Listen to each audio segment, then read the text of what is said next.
What if I told you that Jim Jones and Chrissy Lampkin's idyllic romance, which social media has hailed as a relationship goal, actually smells really bad? It's not just fishy. It's completely musty on an emotional and spiritual level. Jim just tore off the bandage from a 10-year love wound, and people can't even clean what's coming out with a gallon of bleach. The kind of messy heartbreak that makes love and hip-hop feel like Mr. Rogers' Neighborhood. We're talking about shady recordings, twisted loyalty games, guilt tactics on steroids, and a relationship so toxic that Instagram attempted to flag the details as emotionally offensive, is what Jim revealed in a move that no one, not even VH1 producers, saw coming. Distressing, so the question now is, was Chrissy ever truly in love? Or was this all a long-running scam with channel pearls and red bottoms? Why did Jim characterize her love as steamy, suffocating, and premeditated? More importantly, what evidence does he have to support going this far? This isn't just a bad breakup. It's an emotional crime scene playing out in public. So turn off your notifications, grab your snacks, and get ready because Jim just revealed every private detail about Chrissy's meticulously staged story. There won't be a press release that can make this storm go away. Let's start at the top. When Jim and Chrissy first appeared on our screens, they managed to fool the entire culture by arranging lavish vacations and budget-friendly proposals. Let's go back a little. For years, Chrissy positioned herself as the ultimate ride-or-die woman who remained faithful to Jim. The rings that somehow went viral were supposed to be the couple that made hip-hop love look real. However, Jim is now publicly calling it all a lie, a performance, a strategic trap wrapped as romance, and fans are unable to breathe either because the illusion is crumbling quickly. Jim admits that the love was never liberating. Rather, it was caged, controlling, and confined him. This is what sources are referring to as a leaked emotional breakdown that was sent to his inner circle during label wars, street brawls, and that awkward proposal rejection that lived rent-free in VH1 reruns. Let that sit for a moment. This is the same guy who gave us We Fly High, and he is now acknowledging that he was grounded in the worst way possible.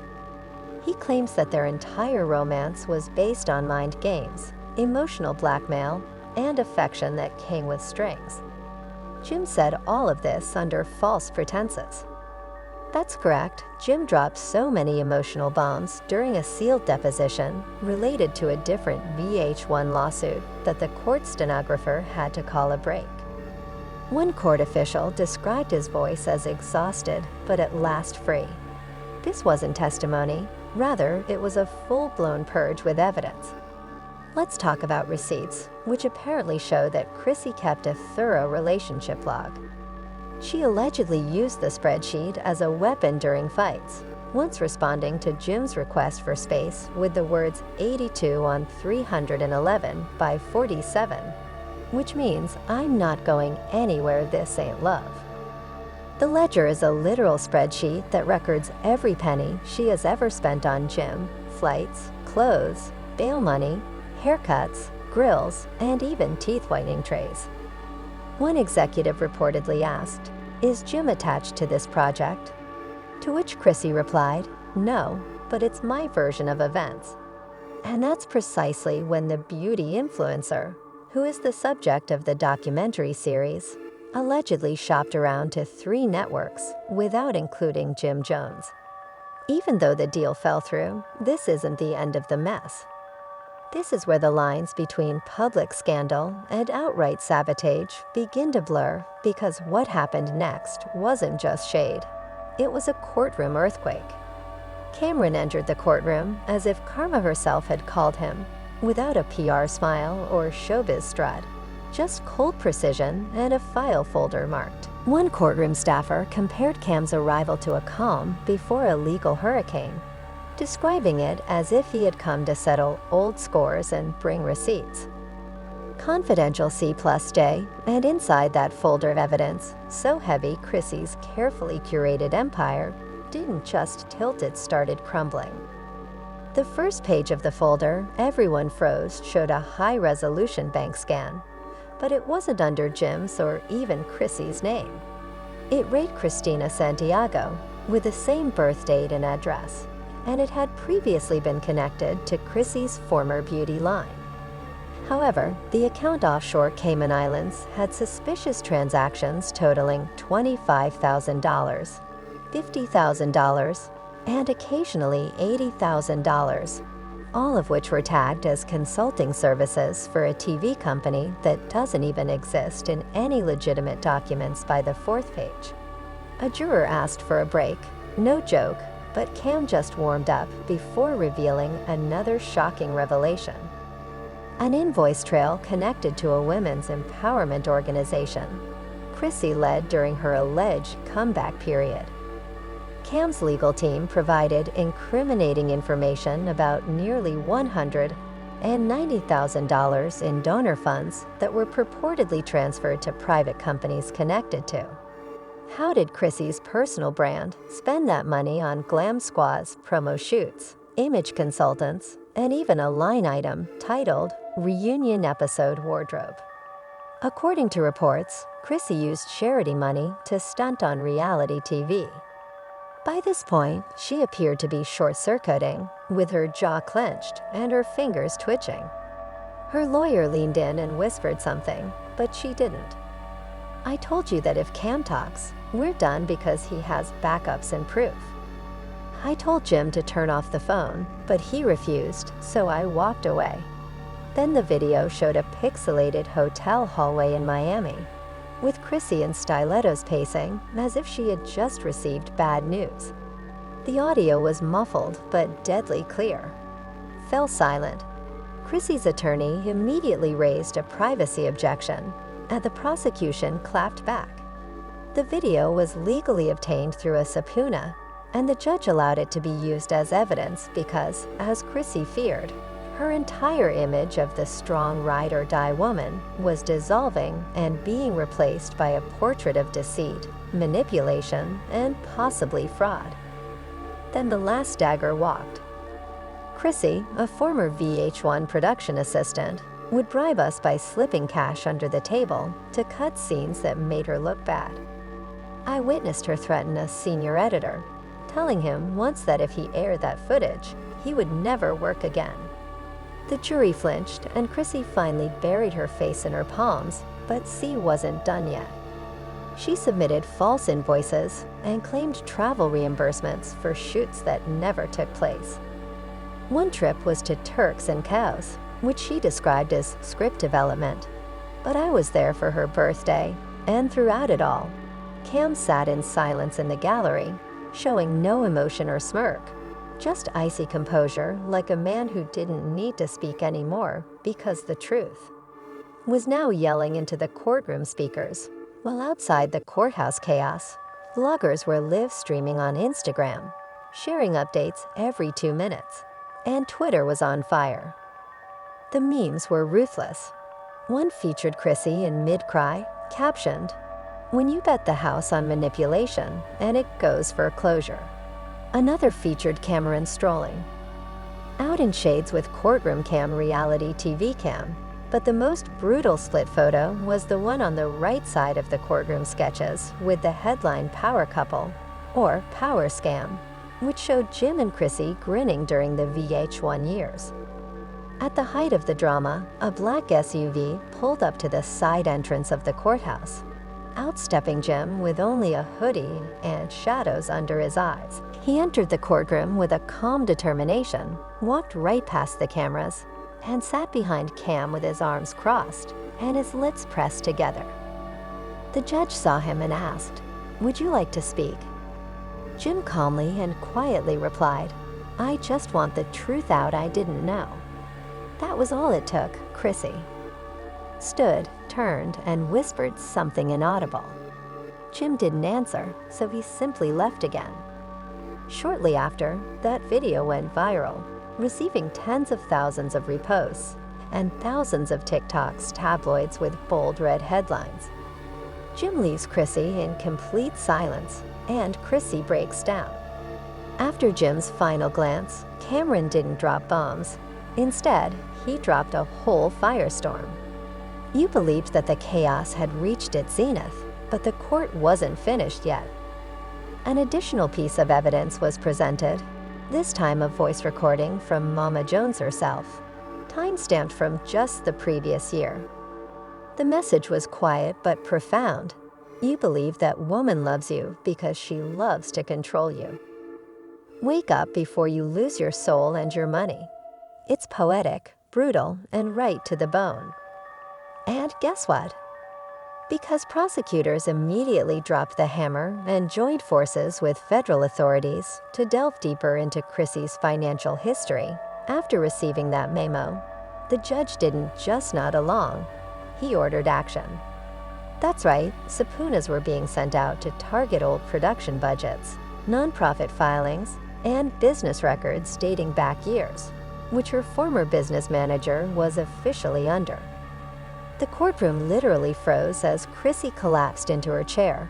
No words, no tears, just a thousand-y stare of pure disbelief. And Cameron got up, buttoned his blazer, and left without a last glance or mic drop, leaving the empire burning behind him. If these accusations hold up under federal scrutiny, we're talking about tax evasion, wire fraud, and even possible RICO charges. But boss, that wasn't the end of the story because, as the public was riveted to every leak, video, and digital flame, Yandandy Smith entered the scene and didn't just watch. She came to speak out. In this scene, Yandy takes the stand. New enemies emerge from the shadows of the past. And Chrissy's meticulously guarded house of cards encounters a wind that is impossible to stop, because if you thought. The big finale was Cameron's folder. You were mistaken. The courtroom had just begun to cool down when the doors flew open once more, and the name that made Chrissy flinch suddenly appeared, Yandandy Smith. With no back door, she snuck in, storming straight through the front heels, echoing baby hairs, and laid the folder in one hand while wearing a Bluetooth in the other. Her expression was icy as reporters yelled at her from outside. When the name paparazzi scrambled, cameras flashed like warning shots. But Yandandy stared into one of them and said, "Now it's my turn." Inside, it was already tense.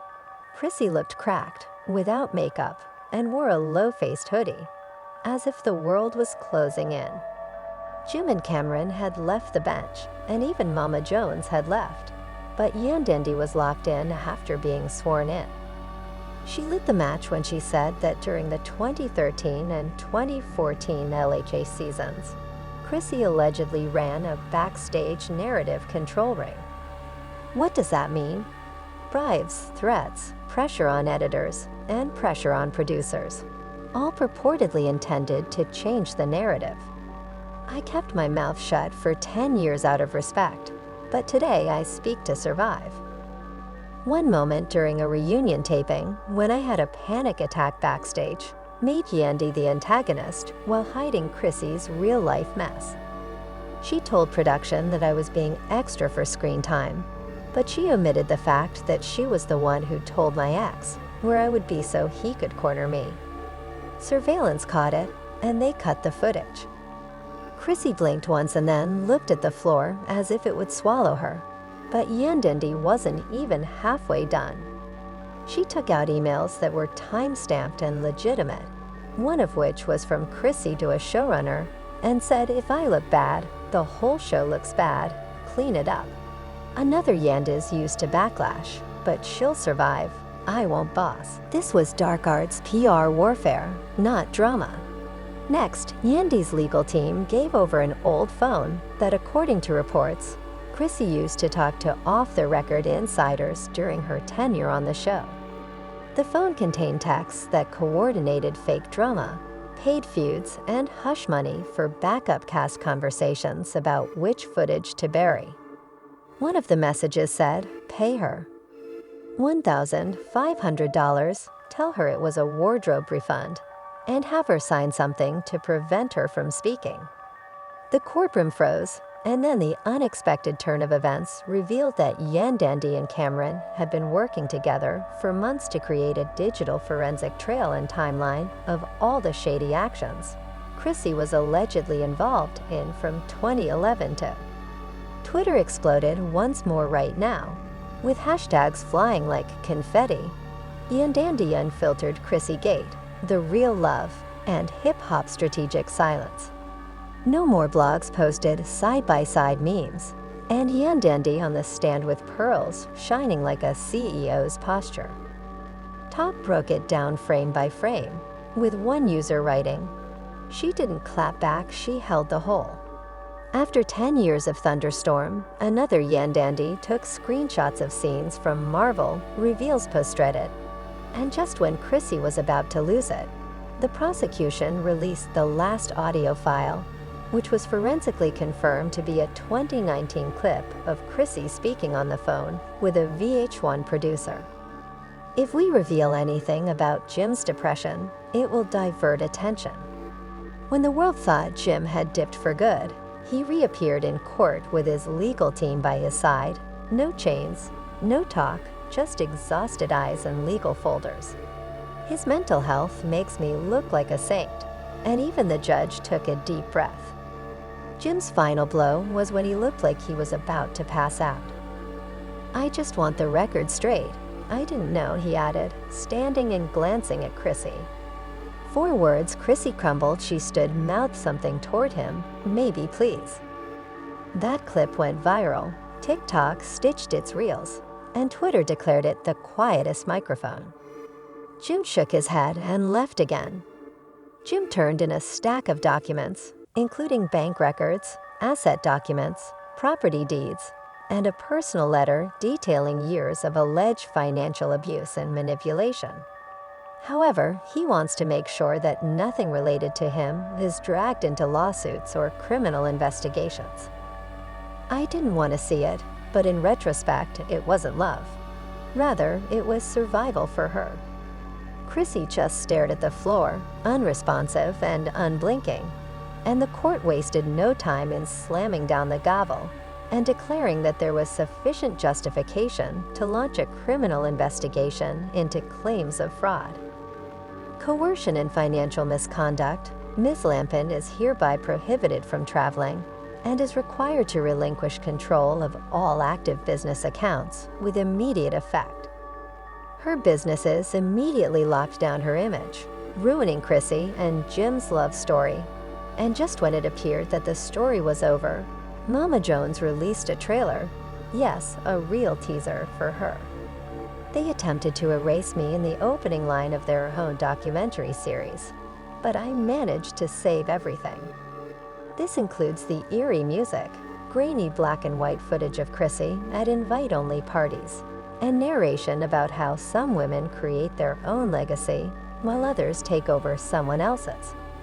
If this isn't the most outrageous, messy, and content-rich disaster in hip-hop reality TV history, I don't know what is. That's it from stage storylines to secret wire. The collapse of a couple is the destruction of a dynasty, one messy receipt at a time. What comes next? Chrissy's legal team is frantically attempting to get the IRS to sniff around, and Mona Scott is allegedly pitching a love and hip-hop spin-off that is already trending in group chats. Love and Lock Up: The Lampkin Files. You guessed it, Yandandy Smith is rumored to narrate it. The Chrissy and Jim story didn't just end when they transferred burner phones to blackmail. It exploded, and now the fallout belongs to the federal government, bloggers, subpoenas, and a public that has no mercy left. But the real question is, was there ever love? Or was Chrissy just creating her own fantasy, one red carpet and phony proposal at a time? Do you believe Jim was duped and missiled, or is this just a bitter situation? If you're still watching, you're already on the jury. If your jaw is still on the floor, hit the subscribe button if you want front row seats to the next episode. What about Yandendi, the truth teller with receipts, or the chess player with flawless timing? Drop your unfiltered thoughts in the comments section and let it fly. Who's real, who's fake, and who's next? Go and activate those alerts because you don't want to hear about the next leak from a third party. This isn't just a scandal. It's a fight, it's receipts, it's reality. Prepare to remain merciless, and we'll see you in